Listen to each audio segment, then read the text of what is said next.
It's Monday, December 30th, 2024. I'm Candace Kelly sitting in for Roland Martin. Now, here's what's coming up on Roland Martin Unfiltered live on the Black Star Network. Since this is the last Monday of the year, we're going to take a look at some of the biggest stories in 2024. We'll also preview what to expect from Congress, the Supreme Court, and the elections in the new year. Our panel will also make a few predictions of their own. It's time to bring in the funk on Roland Martin Unfiltered, streaming live on the Black Star Network. Let's go. He's got it. Whatever the miss, he's on it. Whatever it is, he's got the scoop, the fact, the find. And when it breaks, he's right on time and it's rolling. Best believe he's knowing. Putting it down from sports to news to politics. With entertainment just for kicks, he's rolling. It's on go, roll, roll, y'all. It's Roland Martin, yeah. Rolling with Roland now. He's funk, he's fresh, he's real, the best, you know he's Roland Martin now.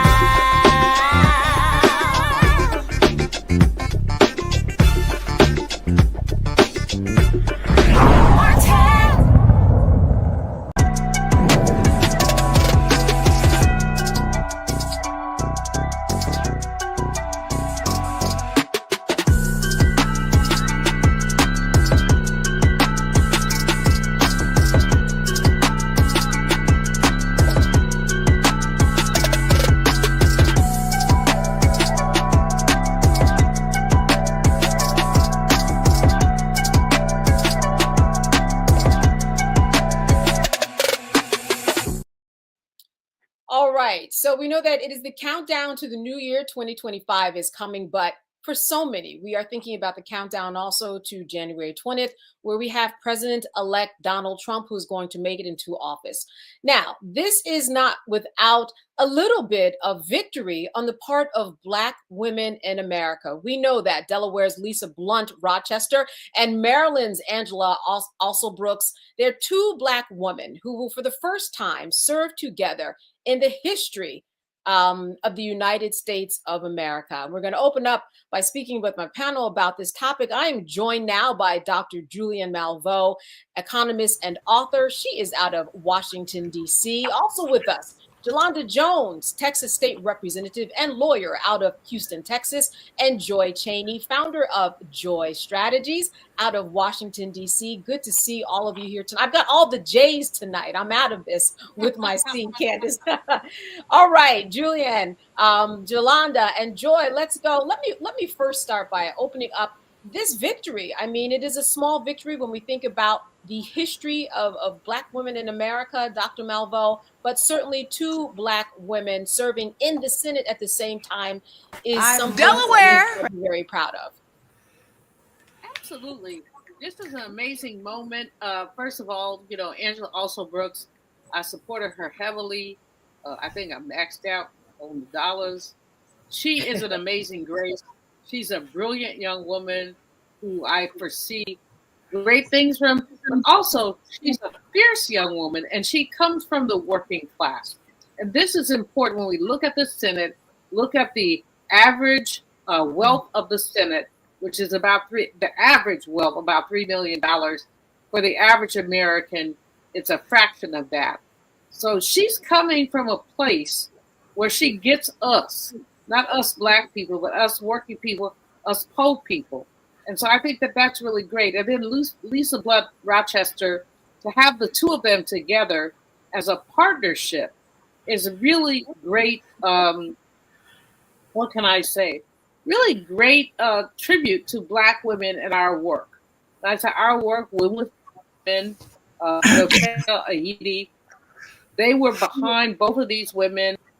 Thousands were raised thanks to Star Jones because we want to support those women. And so here we are. Now we have, this is a victory. So we cannot do anything as, we have to celebrate this. We just have to celebrate this. And whatever else is going on, we have to celebrate this. So, Jolanda, let me turn to you. I mean, two women certainly making history, but certainly not a lot When we look at the numbers, what are your expectations? What do you think they can do in terms of their new positions of power and how they can make that work for change and really kind of speak to all of the things that they promised during their campaign? That we have to manage expectations. They are in a Republican Senate. And I think the most value that they can do for each other is to be there to support each other. As an elected official myself in Texas, and I don't need to tell you about Texas, sometimes because we are fighting every day uphill with systems designed to oppress us, that sometimes we need reinforcements when we're having a bad day, which I respectfully submit to you with Trump and the Republicans controlling everything, they're going to have a lot of bad days. And they will know between each other what they are going through. And so their biggest, I guess the most positive thing about them is that they can work and support each other and actually learn how the Senate works, where the powers are. See if there are any ways for them to fit in with, the MAGA people going after the moderate Republicans. There may be some ability, but you also know the seniority matters in the Senate. So for us to think that two freshman Black women in the Senate are going to go and make a whole bunch of change, I just don't think that that's realistic. But they can try to stop things. I don't know what their strong points are. Like I know that in Texas, for example, we have points of order where we can actually stop bad legislation. I think that they need to take the time to learn those things that they need to learn in order to figure out how it works, and then be there to support each other when they have uphill battles all day, every day. Joy, Jolanda does bring up a good point, and that they will have to support each other. This is a Republican-led Congress. They will have to find the means to make a way. But as a strategist, what could they do to make their way a little bit more paved? Well, I mean, one of the things that I think Lisa Rochester has going for her is that she's served in the body before, right? She's been not in the Senate, but in the House, right? So she has a sense of the rules, right? She has a staff that is a federal congressional staff that comes along with her. We know Angela Brooks, my incoming new senator, because I'm from the DC area. I live in Chevy Chase. We're very excited about. They're both experienced. And I think that one of the things we'll have to understand is that in the Senate, it is based on hierarchy. And so they're going to be presiding over the Senate many days. Well, actually, no, not them, because we don't control the Senate anymore. But they will have rules to play that are not glamorous ones. But that's how it works, right? You want to pay your dues. You want to get in there. You want to do the work of being a young new senator. You want to get to spend time with the other senators, go to the prayer meetings, go to the prayer breakfasts, get to know them, get to know the Republican senators. Despite what we see on TV, it is a play. And by the way, I'm experienced in this. I'm a former Senate chief of staff. It is a place where you have to get to know people. Give a shout out to my former boss, Senator Kirsten Gillibrand. Get to know her. She's really great about navigating the Senate. And then you will build up those relationships. They'll teach you, from your other senators, about fundraising and what the rhythm is like, and what committees build on other committees to make sure you're in a position that you want to be in, not just for today, but the long haul. And so, those are the things that I would recommend that they do. Get in line and just do the hard work of laying the groundwork of building a strong foundation in the Senate and making sure that you can come back in your second term. That's what the first term is all about, making sure that you are sending money whenever you can, even though we don't know where we're going to land on earmarks, as often as you can back, getting constituent services. Senate offices are pretty much social worker services offices. Getting your constituent services up and running immediately, so that when people call you, they can reach you. They have an issue. There are going to be a lot of people with immigrant issues. If I could just jump in here, I think Joy is giving some really great advice on one hand. On the other hand, especially about the constituent services, which are really important. You can live or die on those. Now, other piece of it is that I don't think that these sisters need to go in there being Mr. Bojangles, Joy. I know that that's your experience, and with Not Mr. Mr. Bojangles. Let me finish, Sister Mark, please. Let me finish, because what I really want to say is they came in to disrupt, and I would encourage them to disrupt. Angela also Brooks is a brilliant disruptor. Lisa Rochester, a little bit less so, but still a disruptor. And so they don't need, yeah, they should do the meetings and blah, blah, blah. You're giving them interesting advice. Obviously, I disagree with much of it. I do agree with the whole notion of getting to know people, but I think that they should not Bojangles it. They should come in fierce and strong, because that's how they were elected. Joy, go on. No, go ahead, Joy. I'll let you jump in before we move on. Definitely not Bojangles, but I don't think going in to learn how the body works is Bojangling. Yeah, so I didn't take it like that. No, there are 100 senators, and you know what every senator sees in the mirror every morning? A president. They all think that they can, do it. And so just know that, like, there are 100 of those personalities, and you are at the bottom of, that rung.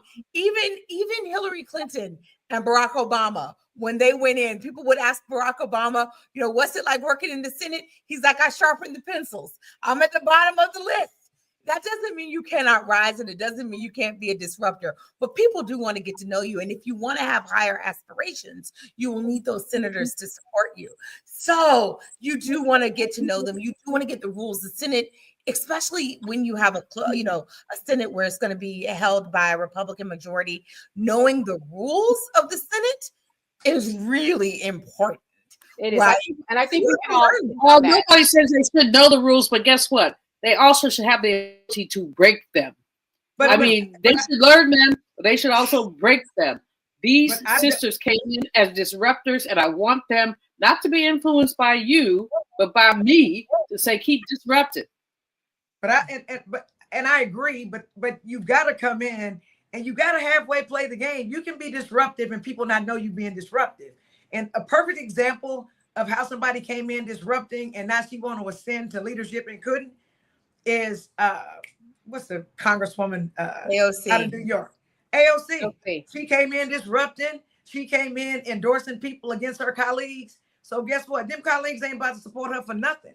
So you've got to be super nuanced. And I think the best thing an incoming person into any elected body can be is to go in and learn the rules, figure out which rules you're going to master, figure out where the power resides, go talk to people, carry their briefcases, sharpen their pencils. You might even play like you don't know what you're doing, and you might play dumb, and you might flatter them to get them to spill secrets to you that you will use very effectively once you've been there a little minute to be an effective disruptor. All right, I'm going to jump in here because, listen, two sides of the coin there. I want to hear from the comment section what people think about these two sides of the coin.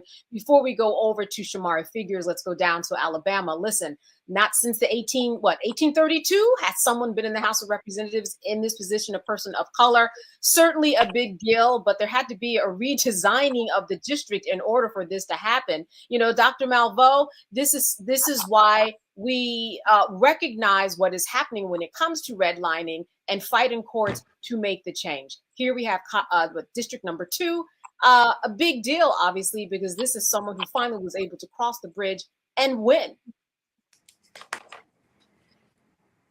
That's for Dr. Malveaux.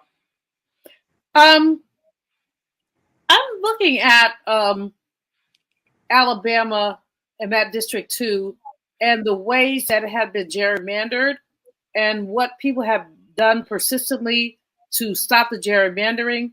And I think that this is a victory, but it's also a challenge. And the challenge is that it's a one-off. We have legislatures changing. We have judges changing. This is a good thing, but it's not a permanent thing. And that's what I think we're all concerned about. Shamari Figures is a great candidate, great guy. But is this a sustainable victory? That's my question. Is this a sustainable victory? Joy, I'm going to pass the baton to you. Is this a sustainable victory? Is this just a one-off? Obviously, something we can all be proud of, making headlining news, and we'll be watching to see what he does next, having Yeah. already worked in the Obama administration. But what are your thoughts? So first of all, full disclosure, Shamari, his friend, at least his wife, is a very good friend. I texted with her to say that we would be talking about him tonight. I think that this is a pattern for when courts work to protect Black voters, and we could end up here where we could actually win. And then the party supported him, and he was someone from the state who had federal experience, went back home, was able to really advance, and there was a lot of support around him. The party supported him. This is sort of, I think, a pattern, not just for him, but I think that we can see repeated elsewhere, especially when we pay attention to redistricting. We are armed. So I hope that we are gearing up for that when that time comes around coming forward, which means we need to be preparing now, so that we can be ready to be able to fight these battles. And it's going to be like this, district by district. Let me just also say this: Jamari is a young guy.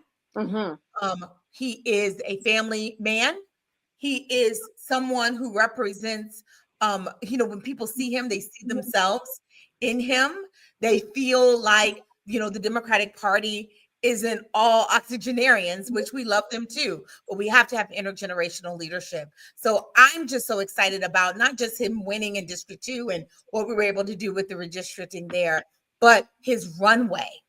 Sure. Young guy running means that we can have a long runway. Perhaps, who knows, get a president, Shamari Figures. Yeah, Jolanda, certainly she's making a good point. Listen, the younger the better in terms of how many decades of our life will he be potentially in office. Just a good precedent, I think, in terms of how the court system works that brought us here to now. A small victory in some ways, a big victory in many other ways, but certainly more than a good start, Jolanda. So I think it's a big victory. I think there's not going to be redistricting until, was it 2030, right? So he'll hold on to that seat for at least 6 years. I think what's beautiful about Congressman-elect Figures is that he comes from people who can help him. His mom is a great senator.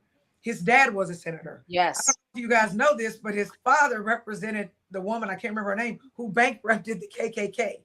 So, and he's a lawyer. So as a lawyer myself, there are some skills that we have that help us figure out how to navigate systems and are able to find the right answers. He's smart. He showed that he could win in a big field. There was a big field that he had to win, and he won in a runoff against a very, respected state representative in Alabama. And so I'm excited for him. I'm excited to see a Black man be in Congress. I think representation matters.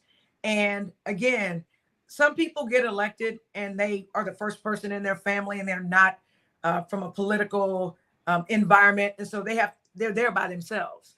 And I think the beautiful thing about him is he has the right degrees. He has the right life experiences. He's got a family to keep him grounded. He's got 6 years before he has to worry about redistricting. And he's got some people who can help him navigate the system. So I am excited. And I believe that in DC, under these very difficult circumstances, that Democrats are going to stick together, I hope. But Black Democrats are going to stick together because they know the target is on us. So way to go, Congressman-elect. I can't wait to call you Congressman. All right, 6 years, certainly a lot of time to make some headway. When we come back, we are going to be talking about someone who was not strange at all to going viral, being in the headlines, a congresswoman from Texas. You're watching the Roland Martin Network. I'm Candace Kelly, and we'll be right back after these messages with more for what to expect down the line in 2025 for headlines that were made in 2024.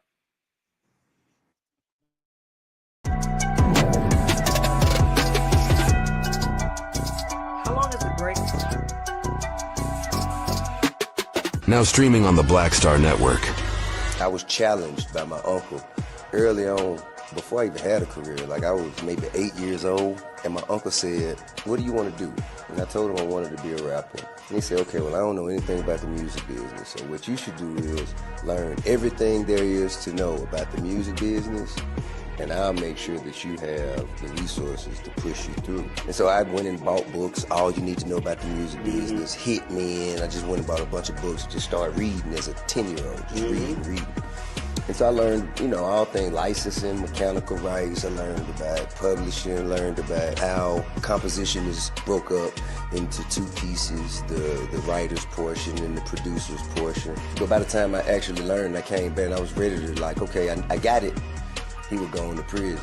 So I had all this information. All this knowledge. All this knowledge. You like, well, what I'm going to do with it now?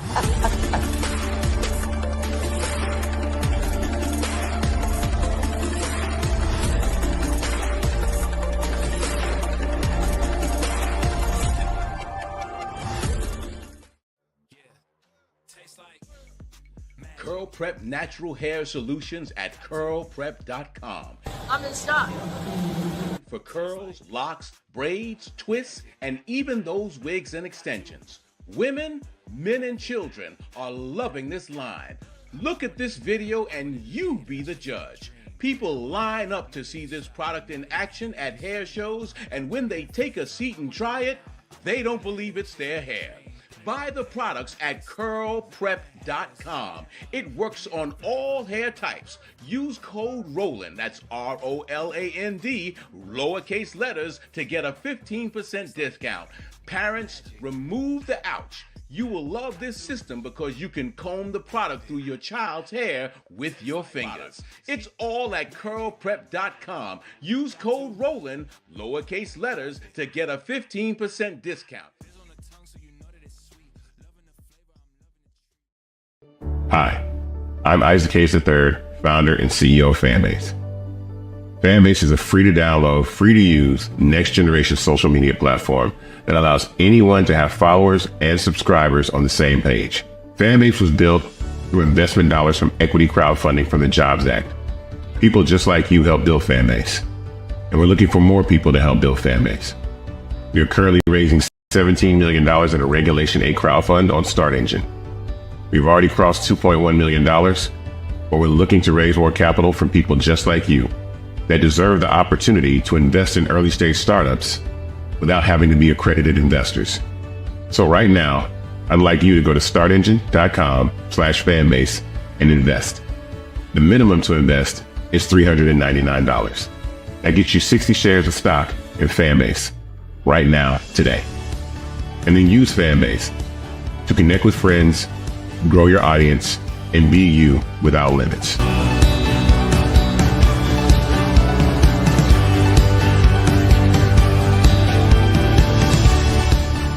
Hey, this is Motown recording artist Kim. You are watching Roland Martin Unfiltered.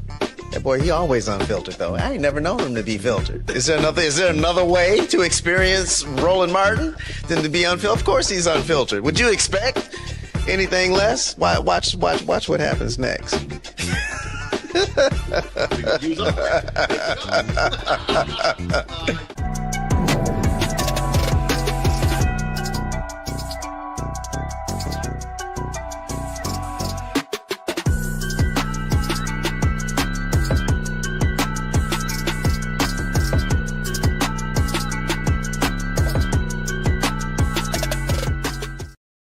All right, as we look at 2024, we have to look at Texas Congresswoman Jasmine Crockett.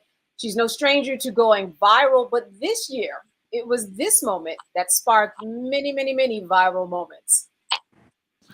Now the chair recognizes Ms. Green for 4 minutes and 21 seconds. Mr. Chair, point of order. Who's It's me. Ms. Crockett? I'm just curious, just to better understand your ruling. If someone on this committee then starts talking about somebody's bleach blonde, bad built butch body, that would not be engaging in personalities, correct? A what now?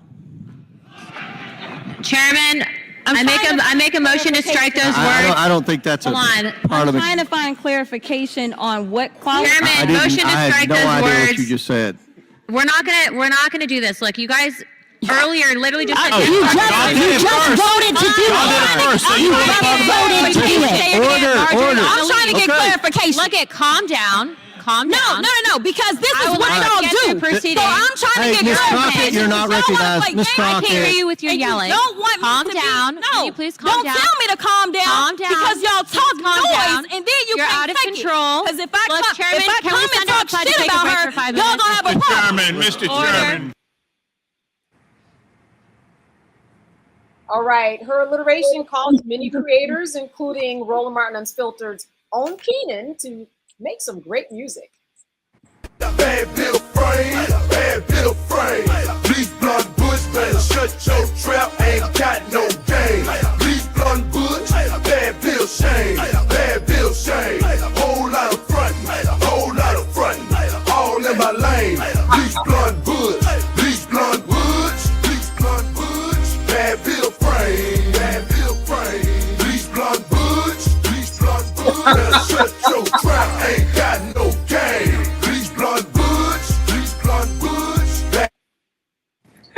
Yeah, it makes you move a little bit. listen. Hi. Jolanda, what's going through your mind when you see this again and as you move your shoulders a little bit to the beat? So I served with Congressman Crockett for a small segment when she was in the State House. And the thing I love about Congresswoman Crockett is this. She literally uses her street skills, because growing up in the hood is real important, because you got to be able to come back. She uses her legal skills, i.e., she challenged them on a point of clarification using their parliamentary procedure after the House let Marjorie Taylor Greene be disrespectful and talk about her eyelashes.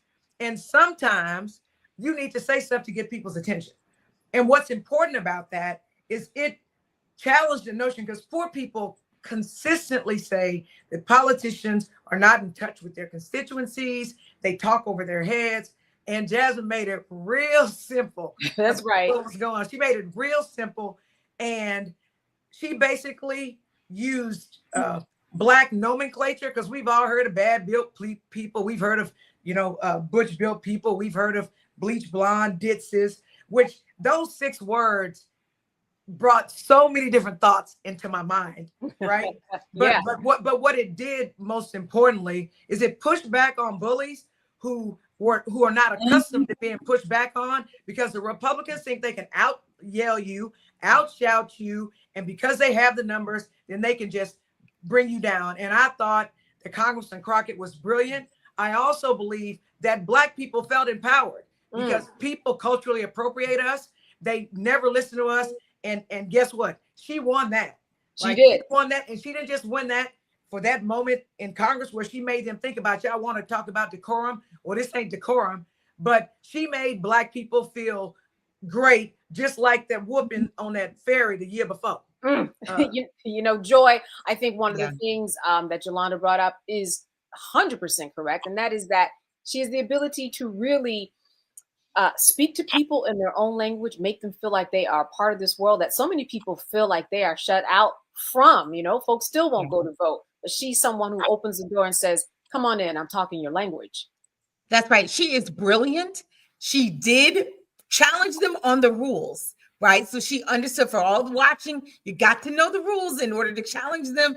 And then you can challenge them in your own language, right? In your own, with your own flair, which is what she did, which is what we love. And people want to believe that their members of Congress are fighting for them, right? Yes, so definitely not one who engages in that kind of decorum. I don't. Did I love it? No. If my kids had been watching that day, I would have been humiliated that they were watching, this whole display. That said, I may be wrong about that. Many people are looking at that and feeling like, you know what? When people challenge me like Marjorie Taylor Greene did, when they talk to me like she did, sometimes you got to growl back. Take it to them. Let them know that that's not acceptable and it won't be tolerated. And they need to feel that people are willing to kind of get in the muck a little bit on their behalf. And that's what Jasmine Crockett does. And she does so brilliantly. So even though, yes, I already discussed that I'm a Senate person and we don't like that. But it is sort of how you have to mix it up sometimes in the House. And frankly, it reminds people that no one denies that if you are a constituent of hers, that she is fighting for you. Yeah, Dr. Malveaux, a lot of doors were open for her to respond to. They assessed her looks. They assessed how she talked. They basically said she was a wild woman. Calm down, calm down. These are all things that taken one in and of itself, you just can't do to any woman, especially not a Black woman on the floor, when you are in Congress. not a good idea, and she showed them. Absolutely. First of all, it was a brilliant alliteration. The B, which built whatever. It was a brilliant alliteration, and it showed her chops as an orator and as a sister in the struggle. Number two, Marjorie Taylor Greene. What can we do with her, folks? Can we figure something out? Can we like have a paper bag party on her behind? Y'all know what I mean. But because she's just out of order, out of line. She's talking about people's eyelashes because she can't read. Because if you could read, you would understand these people are reading the same documents you are. So just Marjorie Taylor Greene, goodbye, goodbye, goodbye, goodbye, goodbye. But most importantly, what Jasmine Crockett has done, as I think both of my colleagues have said, she has empowered Black folks to push back. And there has to be a pushback because too much of up these days. We're hearing about a little boy in Cape Cod who tried to drown a Black child. We have Roland regularly features these Karens and crazy people who refuse to allow people to have access to their own space. And so then we have this woman who's a congresswoman who disrespects other congresspeople, but we have one who pushes back. And that's a blessing, and that's a lesson, and that is empowerment for our young women and men. We don't have to take this spit, and we won't, and we simply won't. Hey, to Marjorie Taylor Greene, may she live in Congress for a very long time. May she thrive and grow and help all of us. I'm excited for her. Well, let me say this real quick. It was a perfect example of Marjorie Taylor Greene and the people that couldn't control the circus in Congress.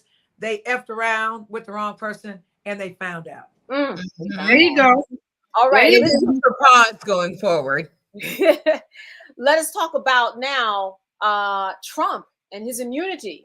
That was a big one during 2024. Ultimately, I think a lot of people would argue, Joy, that Trump was a winner in all of this. I mean, not only was he on the cover of Time magazine, but when we look at what the Supreme Court said in their decision about Trump and whether or not he was immune, official acts versus unofficial acts, there was a lot of leverage that he was given. What are your thoughts about Trump, his immunity, and where we see that going in 2024? Because these charges perhaps could come back once he's out of office. The fact that he's in office, that draws the distinction, Joy. Yeah. Well, let's be clear. Time magazine, I believe, if I'm not mistaken, Hitler was on the cover of Time magazine once.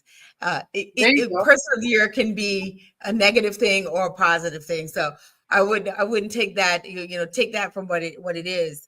Yeah, I mean, he lost some, but he won some. That is the nature of courts, right? Ultimately, he won the ultimate prize, which was he was able to be reelected. And that's really all this was about for him. For us, we were engaging in the rule of law and doing, what was, necessary. A person was violating the law with impunity, given many opportunities to find some kind of plea deal, some kind of out, chose not to take any of those. He wanted these things to go to trial so that he could have verdicts, so that he could use them as fundraising mechanisms, so that he could use them to rally his base, and it worked. Some of these cases will come back. He will probably commit more crimes that will have to be investigated. I think the Supreme Court has made it very difficult to consider doing that. They've made being president really above the law. And so I think we're going to see those laws, though, tested the bounds of. We're going to have lawyers who are willing to take the case, bring it forward so we can provide parameters around what it means for the president to have almost complete immunity for all decisions made. We're gonna have to test sort of what that means within the context of his job. I think that's what we're gonna go used to. Whether we're gonna see any of these things that are based on the first administration come back later, probably unlikely. Probably unlikely. I'm sure some of them will be time limited out. Others of them, just the moment has passed. He is. I just think that you have to pick and choose what are going to be your priorities. But I think more important is figuring out where are the bounds of this Supreme Court decision, and frankly, holding him financially liable. I think there will be financial liability, but I don't think we're going to see him in jail, guys. And we got to let that go. Yeah, Dr. Malveaux, interestingly enough, the door is open for charges to be potentially brought back. But like Joy said, statute of limitations, and will anybody be interested in bringing those charges? But at this point right now, we know that Jack Smith has dropped those 4 charges. And so Trump, he's smiling in these pictures for a reason. He's smiling for a reason. He's off the hook for a number of things. And I think that if we go back, it's not likely that 4 years from now, first of all, never mind, I'm not going there. But 4 years from now, really, is there going to be an interest, or is he going to be alive to basically deal with what goes on? So look at that. I think basically he's off the hook. But that doesn't mean he's off the hook. Because what we have is a person who has been convicted of 34 felonies. We have a person who is liable for at least $5 million and perhaps more for a sexual sexual assault. Yes. Yeah, sexual assault of E.G. Carroll. We have a person who is on the record talking all kind of major spit. And so while he may be off the hook in the shortest run, in the longer run, what we have is a flawed president who basically, this is his legacy. His legacy is that he's a liar, a crook, a loser, and whatever else we have to say, that there it is. So, I think Joy is right. We're not going to see in 4 years. People are going to go after him if he's even with us in 4 years. But I do think that there's always going to be an asterisk behind his name when you talk about this 47th president. And that's the bottom line. He's never going to be free of what he did, although he'd like to be. That's right. In fact, today we heard from the courts that $5 million defamation fine that he had is not going away. That just happened today. So you do win some, you lose some, Jolanda.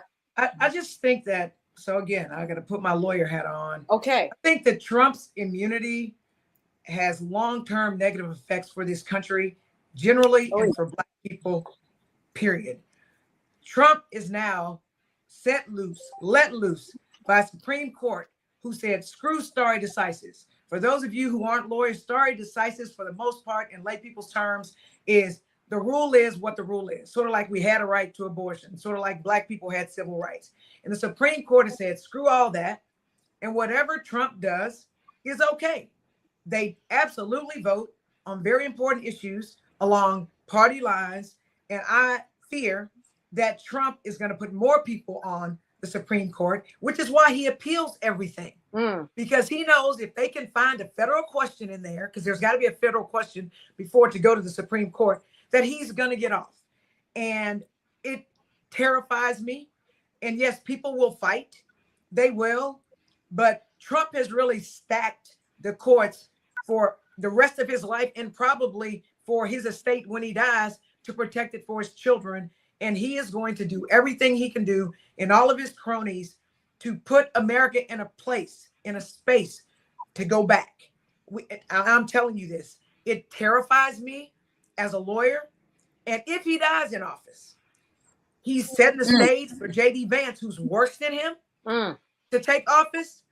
I worry, again, as a lawyer, if we'll even have the right to elections, to free elections. So trust me, Trump with the one thing I can say about that man, and he is an evil man. The one thing I can say about him is he's been playing chess when everybody else has been playing checkers. He's been putting young people in office. The Republicans really have been doing that. And they are trying to figure out what laws they can undermine. They take these little lawsuits in little obscure places nobody's paying attention to get them up to the Supreme Court. And he is going to set us back. And I don't know how long it will be before the Supreme Court granting him immunity has put him in a position to be the most dangerous man in the universe. And he absolutely is. And I pray that we come out okay after this.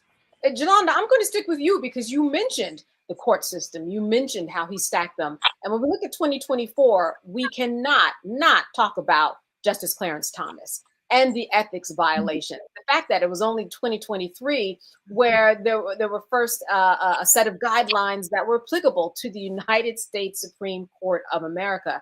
Here we are, investigations have just finished up, and we're looking at somebody like Clarence Thomas, who they're saying took many trips. What do you say about the Supreme Court and these ethics violations that they have been running from for quite a while? In fact, the guidelines that they have to follow in terms of what they've gotten, they're voluntary still. All I can say is this: Clarence Thomas is the epitome of Stephen on Django Unchained, and as a consequence, he absolutely hates being Black. He married an ugly white woman. Hate to say it, but it's true. He has benefited, and those are the types of Black people that Republicans and conservatives like to put in places of power. And they're going to continue to make excuses for him, taking luxury trips, getting private tuition paid for his family members. Because you know what? Black people would have never got sold into slavery if it weren't for people who look just like us validating the slave catchers. And Clarence Thomas is that person.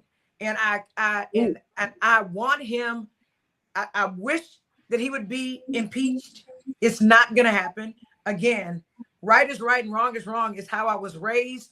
But what I found out, especially since I've been elected and I've been in the back doors and I've been in the back rooms, when people are doing things, there are special rules for people that are supported by the people in power. Mm-hmm. And so, yeah, we're going to continue to find out things that Clarence Thomas has done, which started out with him doing what he did to a Black woman, and they overlooked that. And they overlooked that, and they're going to continue to do this. So what we have to do as Black people is we have to be prepared to fight. And I'll use a basketball analogy. I was in All-American basketball. We got to fight the other team, but we got to fight the refs too. And we just have to keep fighting, and we need to use the skills that we learned as enslaved people to come out of this on the other side. Don't know how long it's going to last, but I promise you this: that Supreme Court could literally set our civil rights back for at least 50 years. Well, they said they were going to. They said they were going to do it. They said they were going to do it when they took Dobbs back. They also talked about same-gender marriage. They talked about a number of other things. That was Thomas. Clarence Thomas is a very damaged human being. But he said, he talked about what they would take back. And so they talked about it, and now they're going to do it.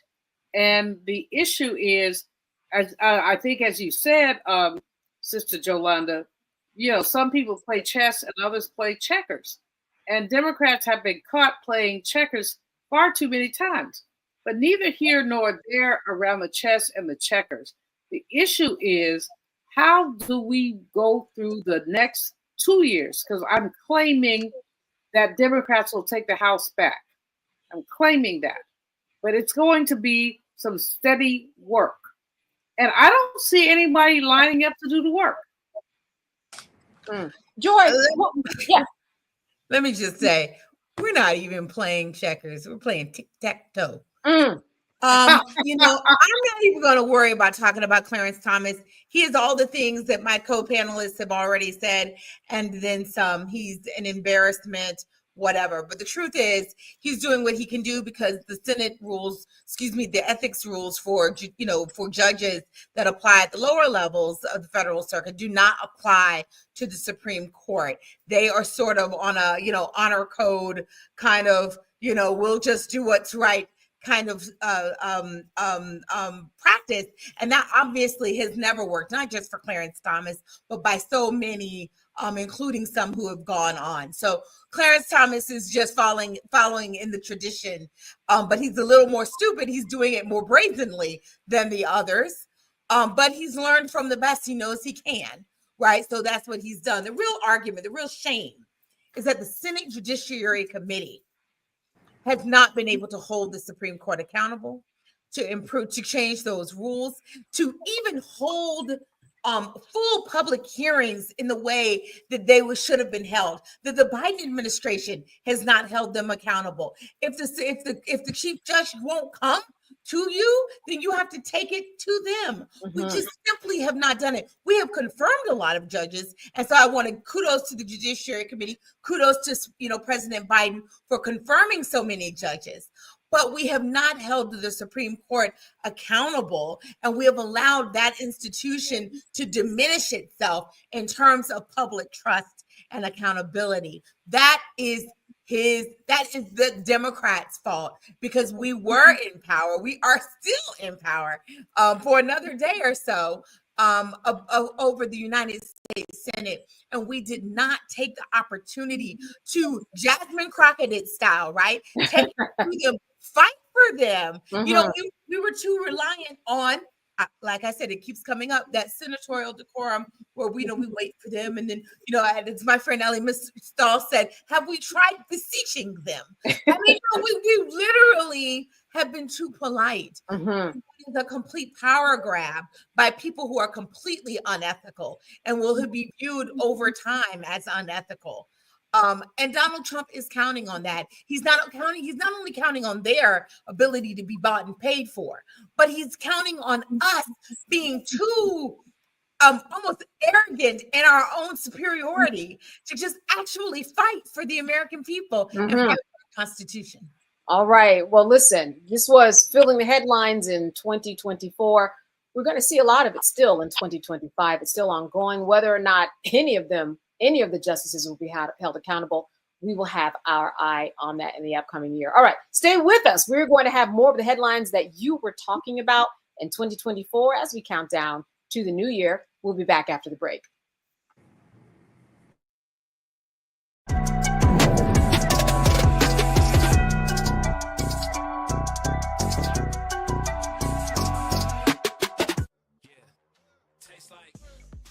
Curl Prep Natural Hair Solutions at curlprep.com.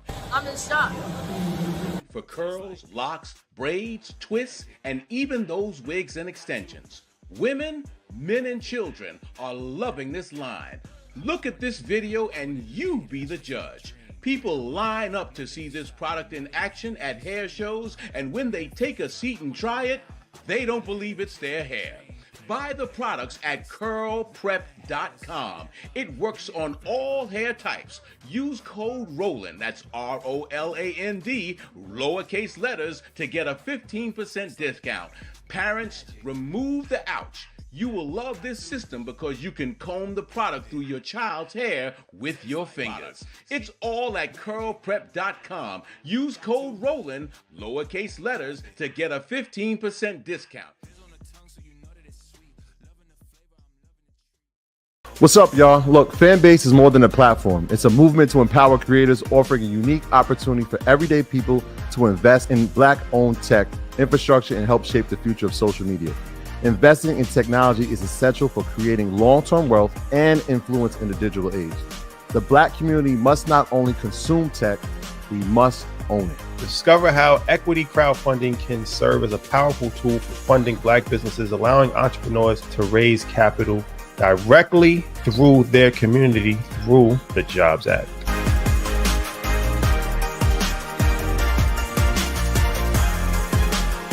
Now streaming on the Black Star Network. I was challenged by my uncle early on, before I even had a career. Like, I was maybe 8 years old, and my uncle said, "What do you want to do?"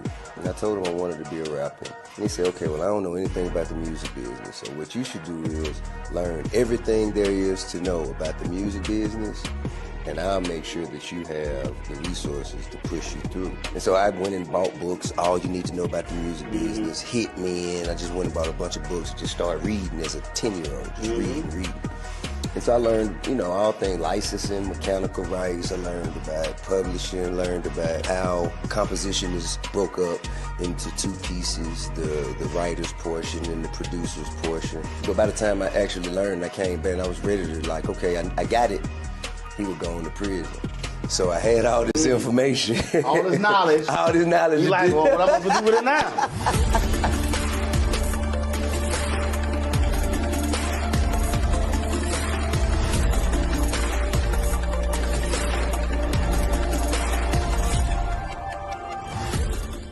Now that Roland Martin is willing to give me the blueprint, hey, Cyrus, I need to go to Tyler Perry and get another blueprint because I need some green money. The only way I can do what I'm doing, I need to make some money. So you'll see me working with Roland. Matter of fact, it's the Roland Martin and Cheryl Underwood show. Well, should it be the Cheryl Underwood show and the Roland Martin show? Well, whatever show it's going to be good.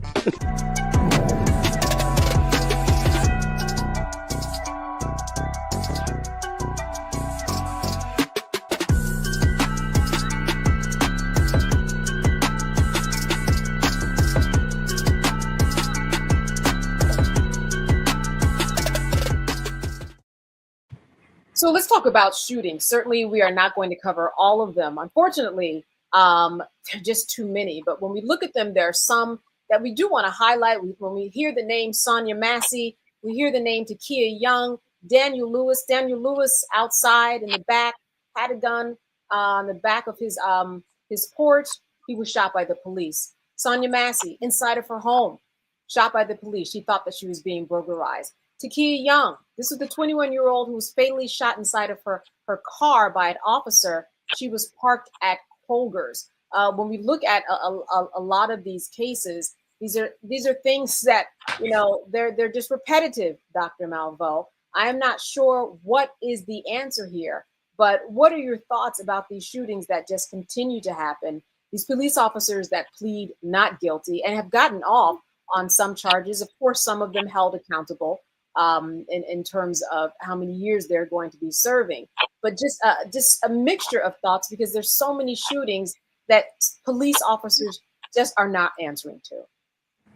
Well, this is lynching culture. Lynching culture says that white people can do whatever they want to Black people, or anyone can do, because not only white people, anyone can do whatever they want to do to Black people and expect no consequences. The good news is that over the past 2 decades, we've seen more consequences. We see more people arrested, but they represent perhaps 1% of those who kill Black people. And apparently it's okay to kill Black people. And while we have very great allies in the Congress, we have so many who are silent. And silence is complicity. When you look at some of these things, a sister is approaching her stove, boiling water. She says, I rebuke you. She did not make any move to hurt that man, but he chose to kill her in cold blood. And we have so many of those. And so I'm not sure, sister, where we go with this because it's too much. And I think that it's not just the incident and the people who are close to the incident. It's our collective consciousness about lynching culture. Again, understanding that people can do whatever they want to Black people and expect no consequences. Jolanda, this does say something about the system. I mean, sometimes it works, sometimes it doesn't. Let's see, we had AJ Owens out of Florida, Susan Loren. She did get 25 years for shooting her, even though at the time the shooting happened, she was able to go right home. But she was eventually sentenced. I just think it says a lot about the justice system, Jolanda. Depending upon where you live, the state, the street, the county, it all comes out to be very, very different. I actually don't believe that it depends on where you live. Consistently, the vast majority of the times when police officers are charged with crimes against Black people, like killing unarmed Black people, they generally walk. Only relatively recently, with President Obama was president, where we even starting to see where police officers were being held, and I'll say partially accountable, because had they killed a white person, the police officer would have gotten life, what person would have gotten life or whatever. And I think that it's only going to get worse with Trump. It is now going to be open, well, more open season, because it's already been open season on us. Open season on us. Even, and part of my law practice is I'm a criminal defense lawyer. When you look anywhere, and here in Texas, for example, white folks and black folks can do the exact same thing. White folks will get a warning, or they'll call their parents and take them there, and the black kids will get put under the jail. So there's just disparate treatment. So there's disparate charging and there's disparate treatment. And all of the federal cases where police officers are charged or have been convicted with killing black people, I absolutely believe, my prediction is that Trump is gonna exonerate them. That he's gonna pardon them. I believe that. I don't believe the federal government, when Trump is in office, will be prosecuting police or federal claims, civil rights claims, those kind of claims. It's going to be left to the states. And then that's when I think it's going to matter where you live. And if you're in an urban place, you probably have more of an opportunity to see some justice. But as long as they have governmental immunity for police officers, it is very different. It's very different. And even as between police officers, look at the color of the police officers who kill somebody. You look at those police officers, I think it was in Memphis, where they killed Tyree Nichols. Sure, 5. They didn't get convicted of like the highest ones, because it's witness tampering. Right. There's never a bad police shooting because collateral damage is okay because they're fighting the boogeyman or whatever. But white officers get off way more than black officers. So even though that dude was an Omega and they were all black and they were police officers, guess what they found out? They was black first. So I think it's going to get worse. I think black people really need to be worried. And if you think that it was open season on us, it's going to be the Wild Wild West on us. And we're going to see a lot less police accountability and convictions that don't get overturned or pardoned. You know, Joy, a real lesson in civics and democracy here, because as Yolanda was saying, depending upon where you go in terms of charging up or down, well, most DAs are elected. Who did you vote for? You really need to know who you are putting in offices, because that's going to be the person that you are coming in front of if that ever happens to you. It is important who you vote for. We talk about in terms of president and Congress people. What about that DA? I think a lot of lessons here. President to dog catcher. Every election matters. And in this case, we don't even have the Justice Department that'll be able to give them pause, right? Knowing that you can have a Justice Department that decides to launch its own investigation, or to, engage in some kind of pattern or practice investigation, some kind of deal with the police department to address not only the individual crime, but perhaps broader crimes that might be committed in the district. They will know that the Trump Justice Department is not going to do that, and worse, might even encourage attacks and more criminality against Black and brown citizens and non-citizens who are at the hands of the police. What we know is true. Black lives just simply do not matter as much, just as we know Palestinian lives simply do not matter as much, just as we are going to know continuously that immigrant lives do not matter as much. That's what we ushered in. That's the new era, or the reverting back to old era that we ushered in. That has not changed. And yes, we had a few green shoots, right, with George Floyd, or perhaps we'll have some green shoots in what just happened in New York. But the fact of the matter is, the vast majority of the time they get off. They get off, especially when the things quiet down and we're not looking anymore. They simply get off. So, I can't say more than what my co-panelists have already said. Dark days are ahead in terms of police brutality, because we haven't really even addressed the ultimate issues, which is that it's not just that police are the problem. It's that we don't have the other resources in play that would help address some of the issues that are happening in our communities, right? And we have invested in training of officers when that's not enough. Just some of these police officers simply should not be on the beat. They are not fit for public service. So we talked about police officers. I also want to talk about people who are out there like Susan Lorenz, who we mentioned a little bit earlier. She got 25 years for shooting A.J. Owens, a Black woman who was a mother of 4. Then we have another private citizen. We've got Daniel Penny. He was also he was acquitted. Actually, 2 different outcomes. Jolanda, I'm really interested in your thought about citizens taking lives, taking the law into their own hands, and doing what they think is fit in order to defend themselves. It's called vigilante justice, and it depends who doing the killing and who got killed. And it's terrible that you can predict probably what is going to happen.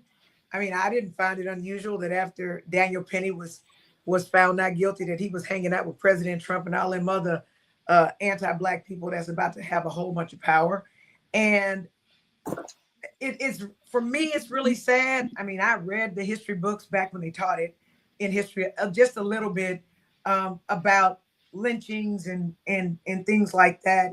And we thought after the civil rights movement, and which really it never ended, that we didn't have to see those kinds of things where they would break into your house and drag away families, look for kids to kill them. And we're going back.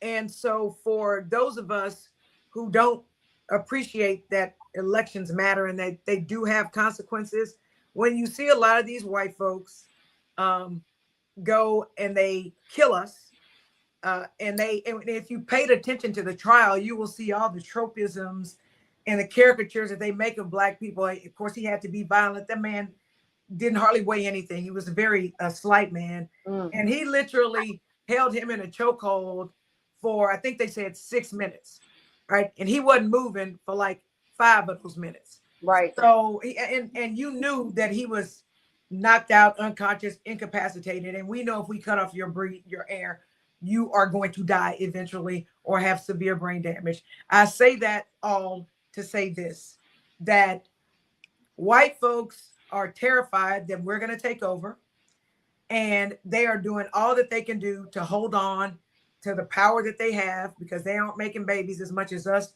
or as brown people. And this country and the world is going to see a lot more lack of accountability for people who kill Black people.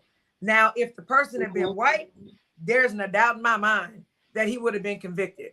But again, as Joy said earlier, Black lives literally do not matter.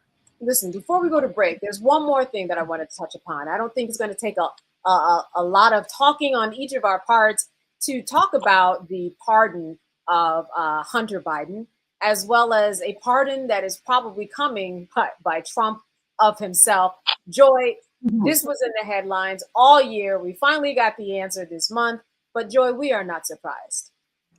No, I don't. Not only we're not surprised, Joe Biden would have been crazy if he hadn't pardoned his son. That's right. Let's be real. I mean, like, give me a break. Get out of town. Like, I can't even believe we're still talking about it.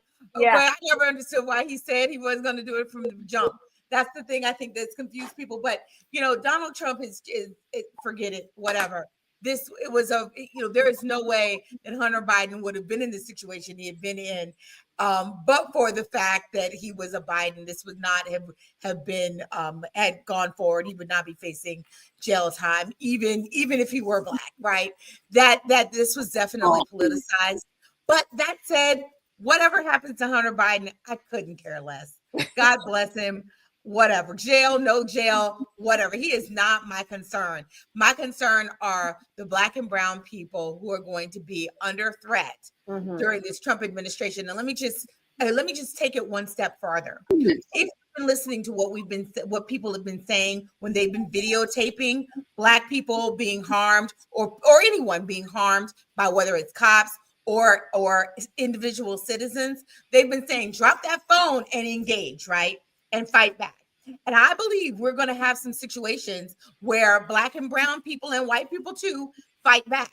They might attack those cops who are trying to kill someone. They might attack that citizen who's trying to kill someone. And the real test of whether we believe that the lives matter is if we'll protect those people who are intervening and playing heroes when they drop that camera and say, I'm not just going to videotape you killing somebody, I'm going to intervene. That is going to happen. And there are going to be a lot of white people, trust me, who are going to have their ass whooped. Dr. Malveaux, we probably see a pardon coming from Trump of himself. Would you agree?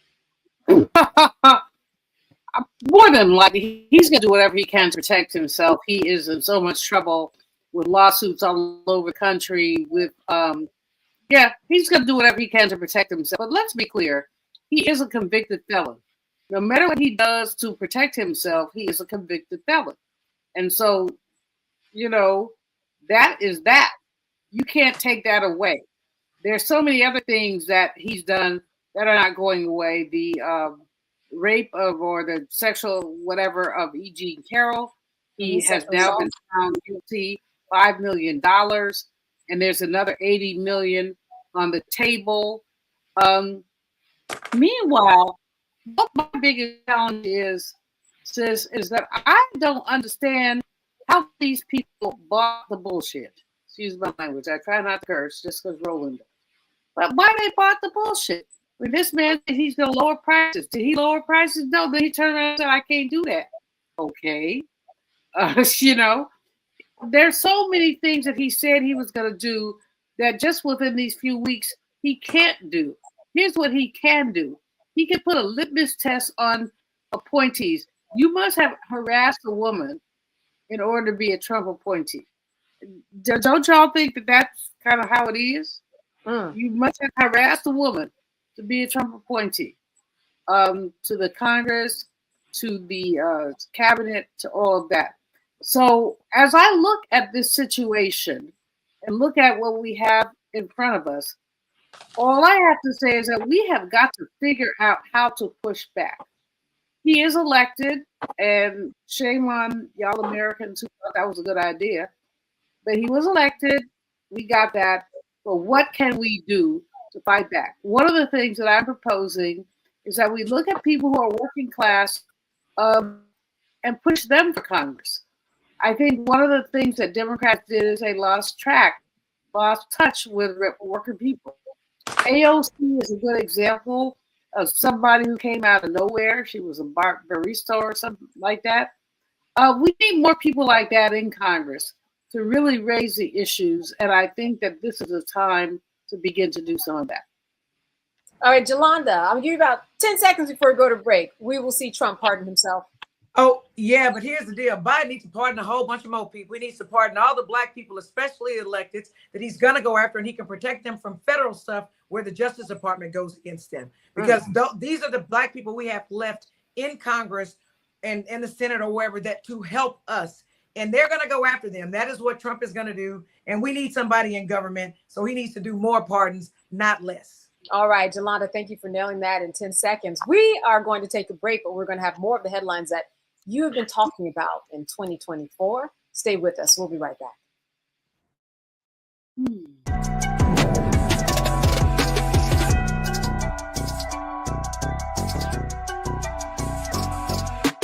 Coming soon to the Black Star Network.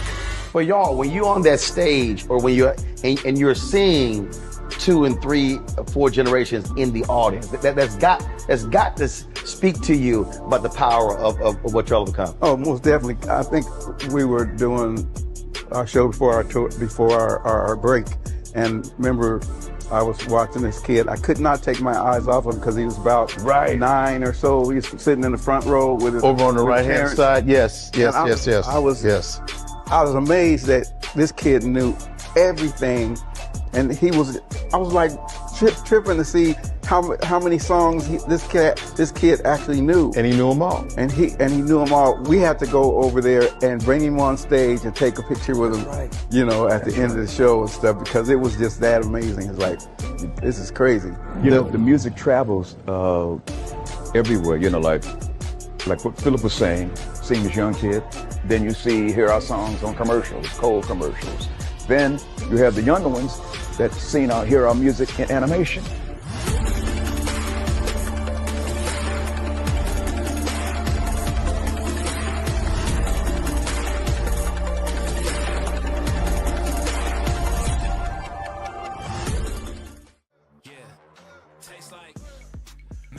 Prep Natural Hair Solutions at curlprep.com. I'm in shock.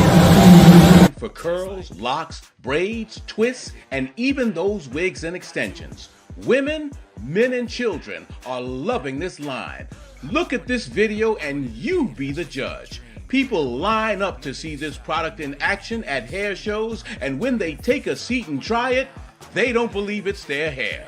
Buy the products at curlprep.com. It works on all hair types. Use code ROLAND, that's ROLAND, lowercase letters, to get a 15% discount. Parents, remove the ouch. You will love this system because you can comb the product through your child's hair with your fingers. It's all at curlprep.com. Use code ROLAND, lowercase letters, to get a 15% discount. Hi, I'm Isaac Hayes III, founder and CEO of Fanbase. Fanbase is a free-to-download, free-to-use, next-generation social media platform that allows anyone to have followers and subscribers on the same page. Fanbase was built through investment dollars from equity crowdfunding from the Jobs Act. People just like you help build Fanbase, and we're looking for more people to help build Fanbase. We are currently raising $17 million in a Regulation A crowdfund on Start Engine. We've already crossed $2.1 million, but we're looking to raise more capital from people just like you that deserve the opportunity to invest in early stage startups without having to be accredited investors. So right now, I'd like you to go to startengine.com/fanbase and invest. The minimum to invest is $399. That gets you 60 shares of stock in Fanbase right now, today. And then use Fanbase to connect with friends, grow your audience, and be you without limits.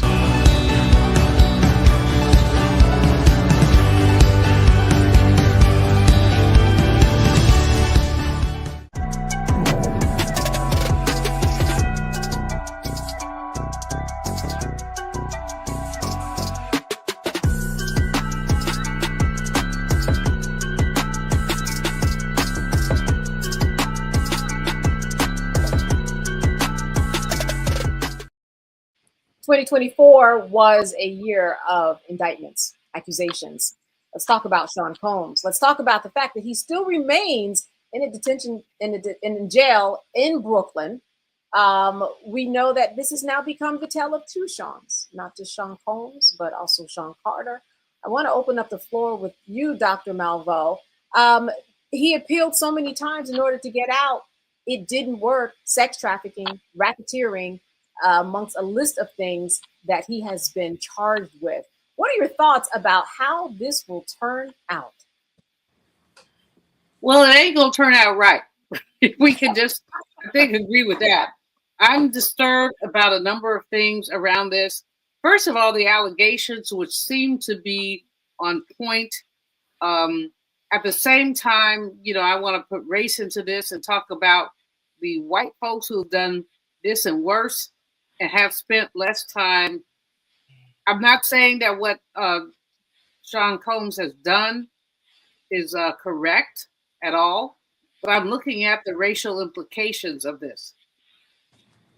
The other thing, however, is the predatory capitalist use of women's sexuality.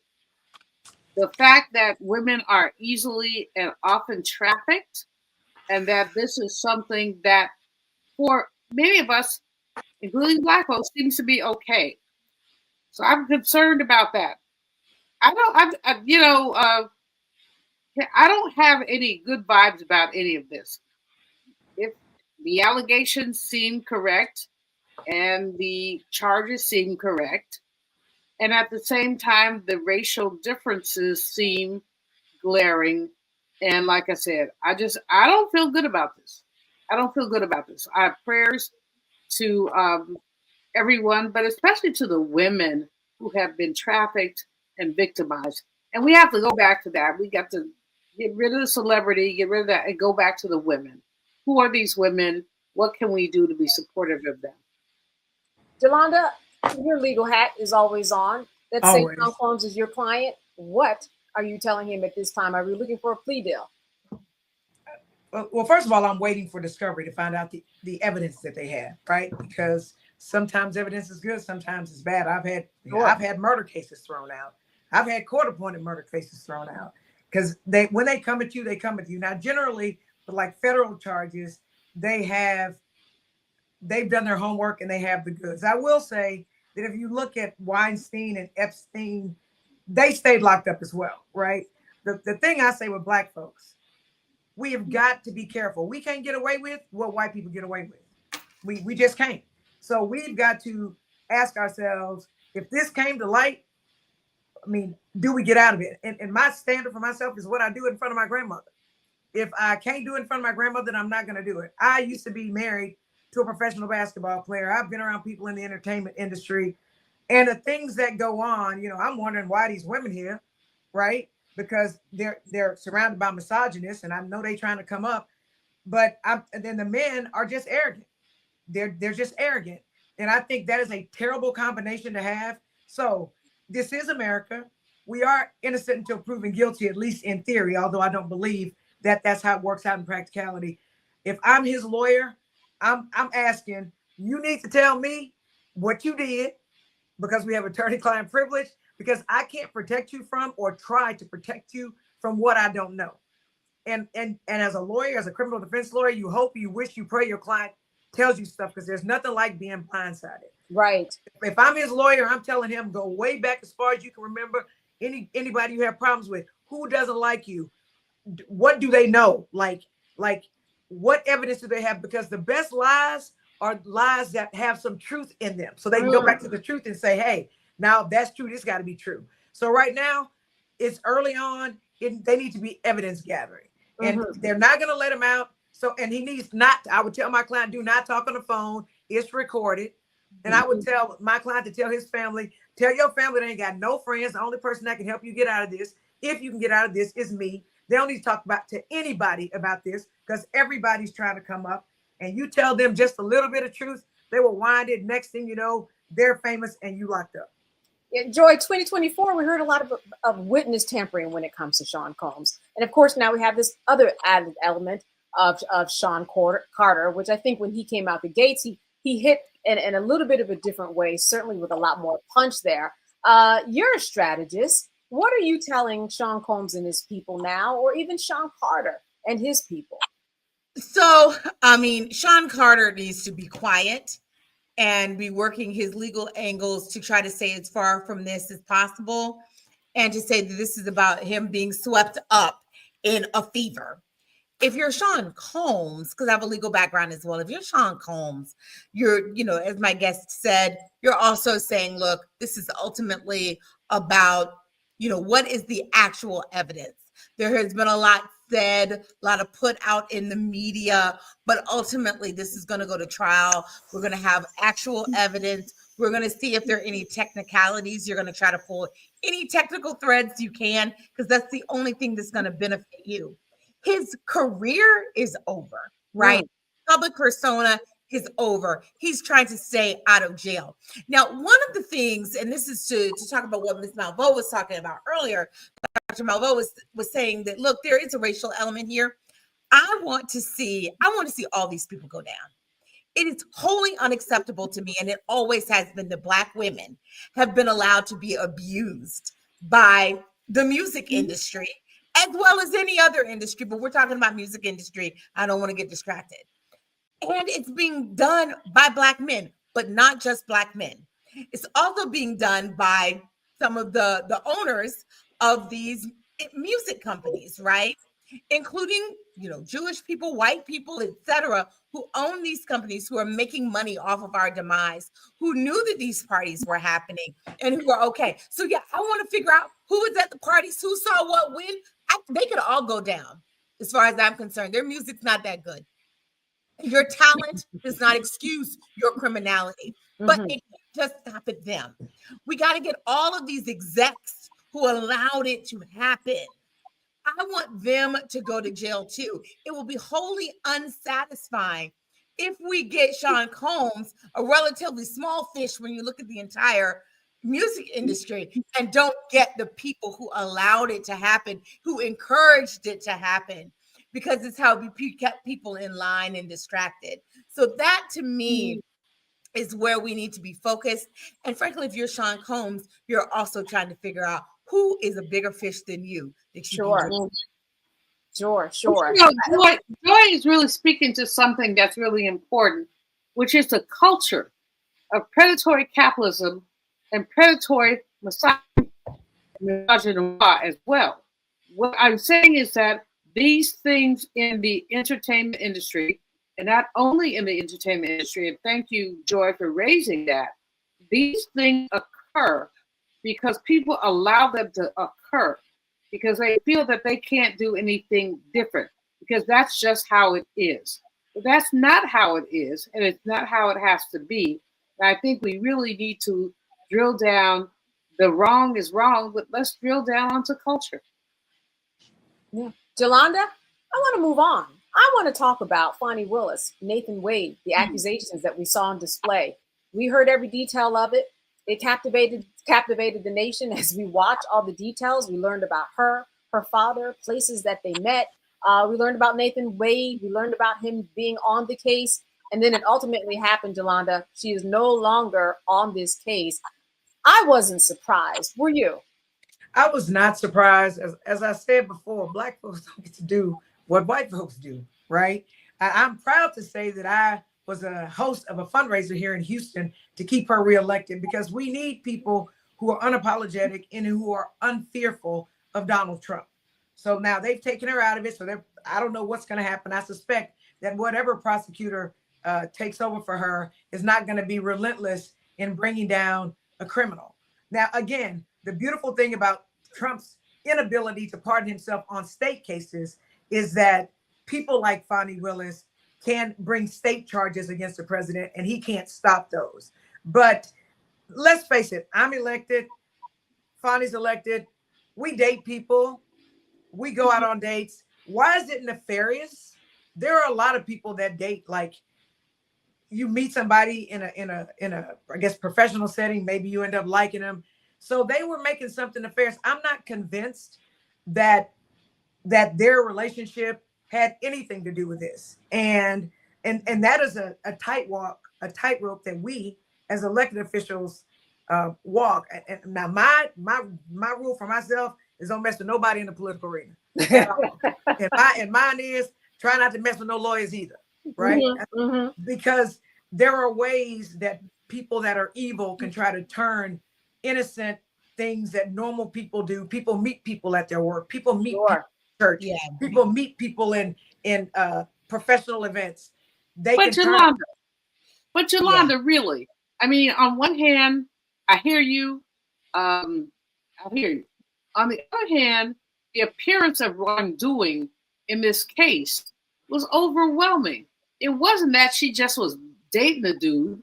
It's that she dated the dude that she appointed to a very sensitive situation. So well, I'm not down on my Sora at all. I think she's a bomb, but I really do think that discretion would have been the better way of dealing with this. And I think that she gave them an opening. And you know good and GD well that these people, these Trumpies, will take an opening wherever they can. So but you heard what better. I'm talking, please. It would have been better if she walked on by the long, tall, very good-looking man until this thing had happened. But can I just say, though, it wasn't about their relationship. It was that she appointed him to this role and then they didn't disclose it. Many people date. You're correct, especially within the legal profession. There's nothing wrong with that. Any kind of profession, even in workplaces, people date. But you know damn well you got to disclose it. You know that it can be an issue. You know that. And when you are on this stage, when you are dealing with a case as consequential as this one, a case with lawyers as competent as these will ultimately be. Now, some of the ones were not that competent, but you know he has people behind him. They're going to pull on every thread that is available. And so you handed it over to them. And then upon being caught, you did not preemptively get it out of the way. and say, you know what? Maybe we didn't handle this right. Not only is he going to pull out, I'm going to pull out and let my office continue with the case. Let's not make me the issue. Let me move on. You say it's me. Okay, I'm out. She did not do that. She did not do that. She chose to fight. As really nothing. Sometimes you got to know when to hold them, know when to fold them, know when to walk away, know when to run. She did not do that in this case. It was a gross error in judgment, and we can love her. Fellow Howard, we can love her. We can think she's brilliant. We can appreciate her fight and still say, sis, in this, you called it wrong. You let your error. No, I agree with you 1,001%. I think that a lot of us really appreciate the fight she put in and the work that team did. But I agree with you, Joy, 1,000%. I don't agree with you often that much. But all right. So I want to say this. I want to say this really. She can very differently. She should have. I want to say this really differently. I mean, yep, really last quickly. Word. I said this before. When we achieve these heights that we achieve when we're elected, we have to be keenly aware that they're going to come after us. And as you said, Dr. Malco, and pull threads, right? And so I think she did have some errors in judgment. Absolutely, she did. But a lot of times we don't need to get ourselves in situations because you can play it out to it because you have all of the information, right? We know what we're doing and we can project, okay, if this comes out, it's going to be really bad. And I think that as elected officials, we need to do a better job of deciding on these things. We can't do what regular people do who aren't. No. Well, first of all, what y'all need to understand, I'm going back to years ago when I think it was Congressman Diggs from Detroit was convicted of some bullshit, for want of a better word. But the bottom line is, you Black. That means you're a target. That means that you have to be impeccable in your ways.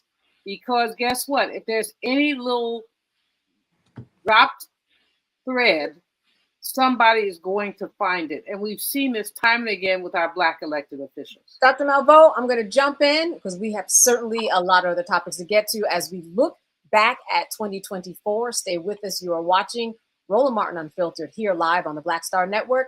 We'll be back after a break.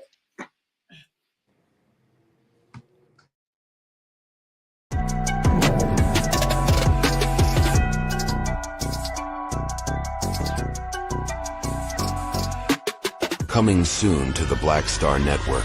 Well, y'all, when you're on that stage or when you're and you're seeing 2 and 3, 4 generations in the audience, that's got to speak to you about the power of what y'all have become. Oh, most definitely. I think we were doing our show before our break, and remember, I was watching this kid. I could not take my eyes off him because he was about 9 or so. He was sitting in the front row with his over on the right hand side. Yes. I was amazed that this kid knew everything, and I was like tripping to see how many songs this kid actually knew, and he knew them all. And he knew them all. We had to go over there and bring him on stage and take a picture with him, at the end of the show and stuff, because it was just that amazing. It's like, this is crazy.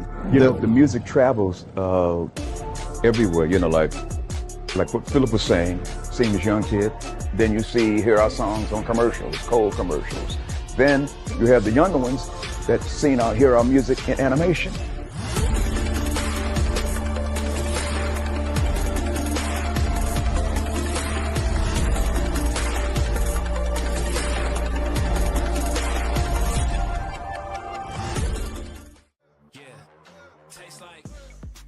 Curl Prep Natural Hair Solutions at curlprep.com. I'm in shock. For curls, locks, braids, twists, and even those wigs and extensions. Women, men, and children are loving this line. Look at this video and you be the judge. People line up to see this product in action at hair shows, and when they take a seat and try it, they don't believe it's their hair. Buy the products at curlprep.com. It works on all hair types. Use code ROLAND, that's ROLAND, lowercase letters, to get a 15% discount. Parents, remove the ouch. You will love this system because you can comb the product through your child's hair with your fingers. It's all at curlprep.com. Use code ROLAND, lowercase letters, to get a 15% discount.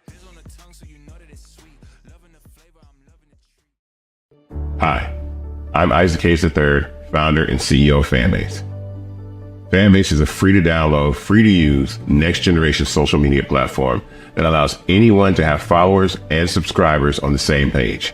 Fanbase was built through investment dollars from equity crowdfunding from the Jobs Act. People just like you help build Fanbase, and we're looking for more people to help build Fanbase. We are currently raising $17 million in a Regulation A crowdfund on Start Engine. We've already crossed $2.1 million, but we're looking to raise more capital from people just like you that deserve the opportunity to invest in early stage startups without having to be accredited investors. So right now, I'd like you to go to startengine.com/fanbase and invest. The minimum to invest is $399. That gets you 60 shares of stock in Fanbase right now, today. And then use Fanbase to connect with friends, grow your audience, and be you without limits.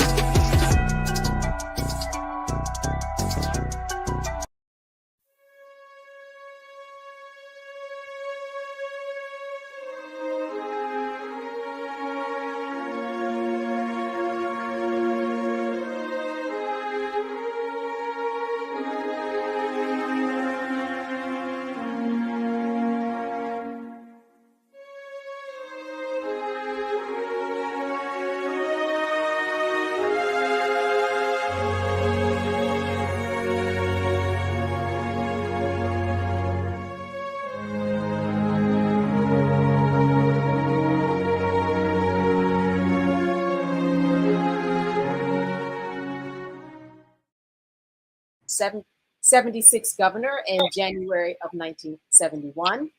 As President Carter's successes included an increase of nearly 8 million jobs, a decreased budget deficit, the Panama Canal treaties, normalized relations with China, and Camp David accords between Egypt and Israel. Carter's administration oversaw the creation of 2 cabinet-level departments, energy and education. Here's a look at others we lost in 2024.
Now streaming on the Black Star Network.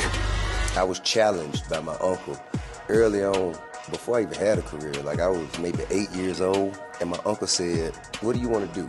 And I told him I wanted to be a rapper. And he said, "Okay, well, I don't know anything about the music business, so what you should do is learn everything there is to know about the music business, and I'll make sure that you have the resources to push you through." And so I went and bought books, All You Need to Know About the Music Business, Hit Me In. I just went and bought a bunch of books and just started reading as a 10-year-old, just reading.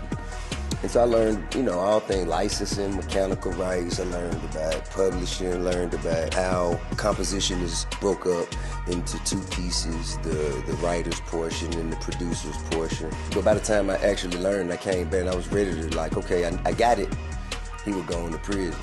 So I had all this information. All this knowledge. All this knowledge. You like, well, what I'm going to do with it now?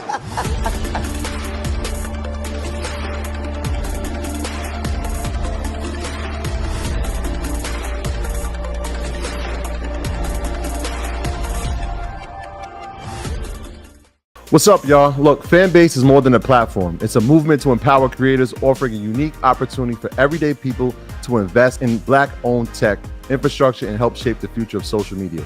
Investing in technology is essential for creating long-term wealth and influence in the digital age. The Black community must not only consume tech, we must own it. Discover how equity crowdfunding can serve as a powerful tool for funding Black businesses, allowing entrepreneurs to raise capital directly through their community through the Jobs Act.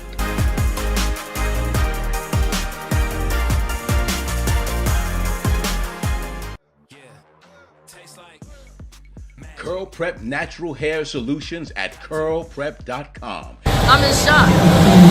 For curls, locks, braids, twists, and even those wigs and extensions. Women, men, and children are loving this line. Look at this video and you be the judge. People line up to see this product in action at hair shows, and when they take a seat and try it, they don't believe it's their hair. Buy the products at curlprep.com. It works on all hair types. Use code ROLAND, that's ROLAND, lowercase letters, to get a 15% discount.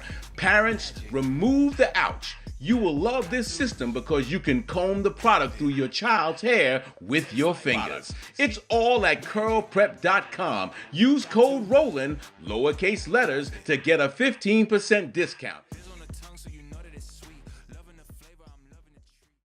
I'm Russell L. Honoré, Lieutenant General, United States Army, retired, and you're watching Roland Martin Unfiltered.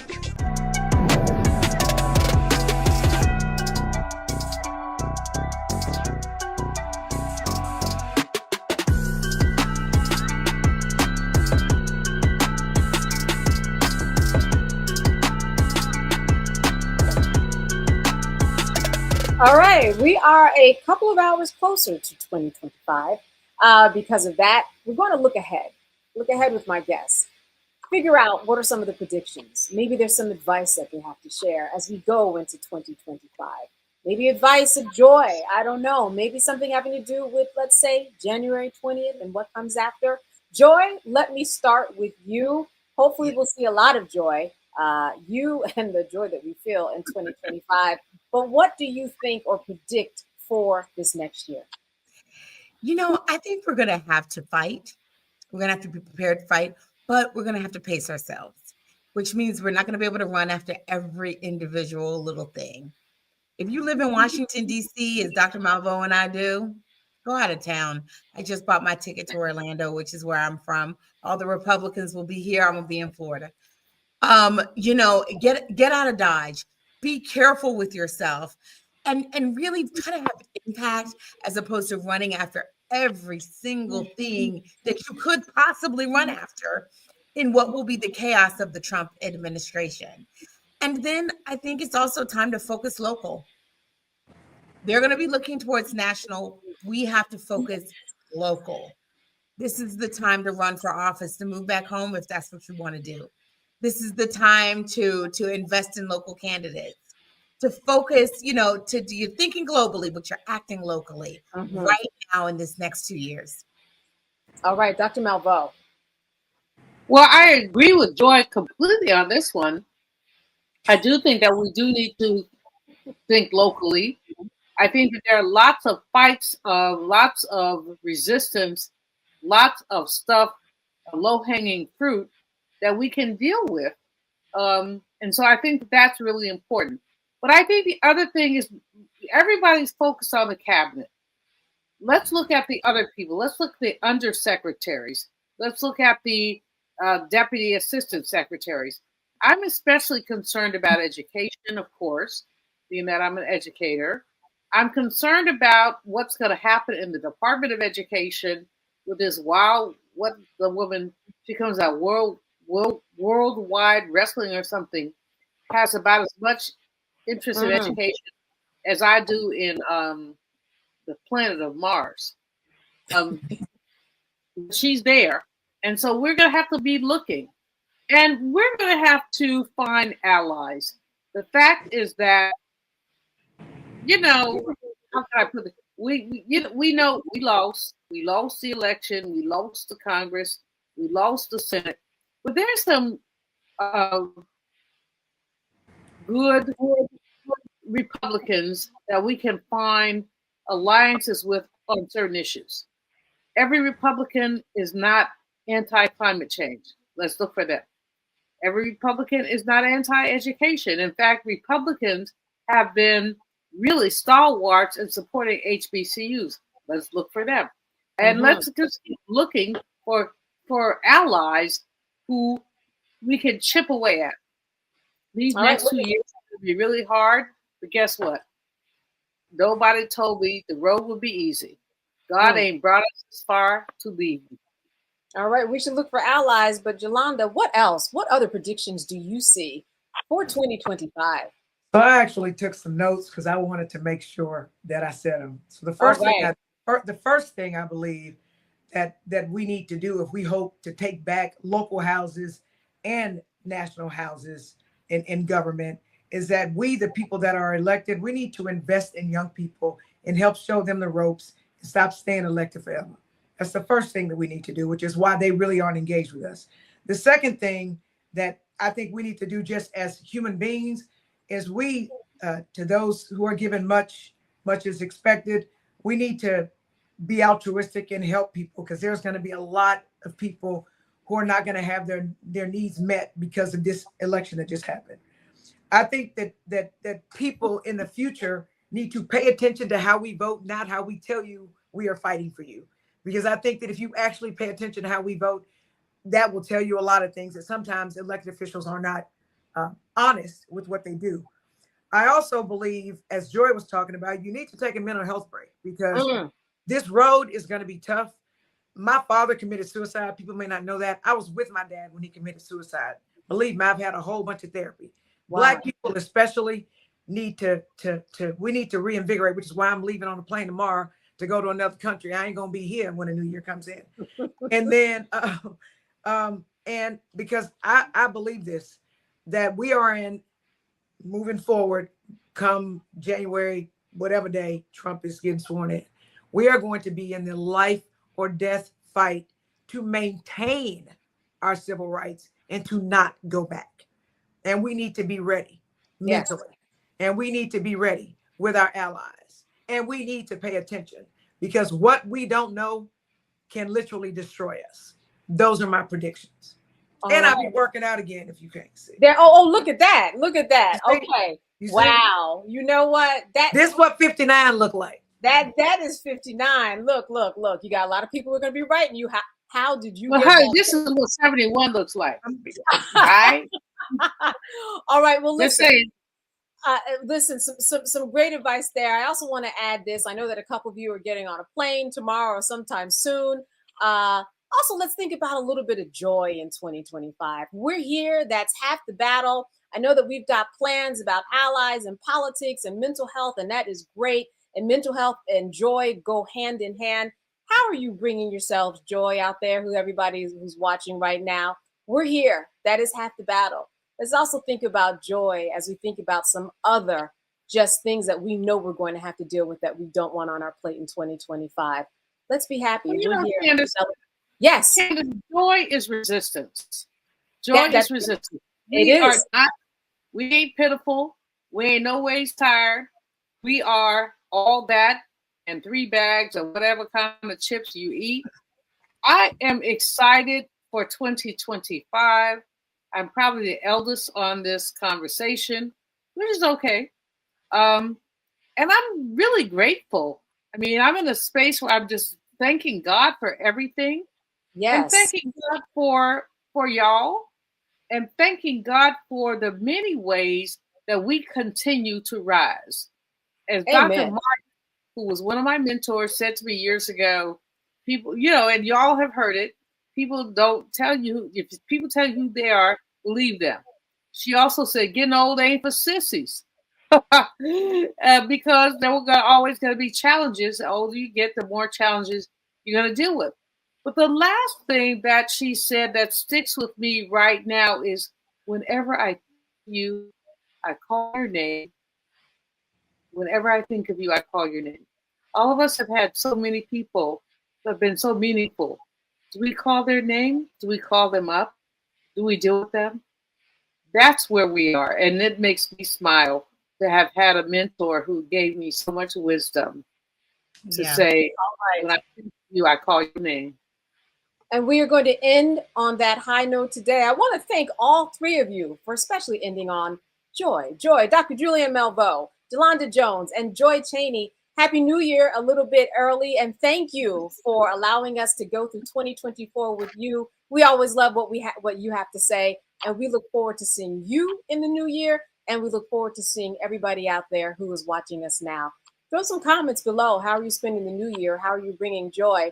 I'm Candace Kelly, filling in for Roland Martin here on Roland Martin Unfiltered. Happy New Year a little bit earlier, and see you in 2025. Happy New Year. Happy New Year. Love you, sister. I'm real revolutionary right now. Support this man, Black Media. He makes sure that our stories are told.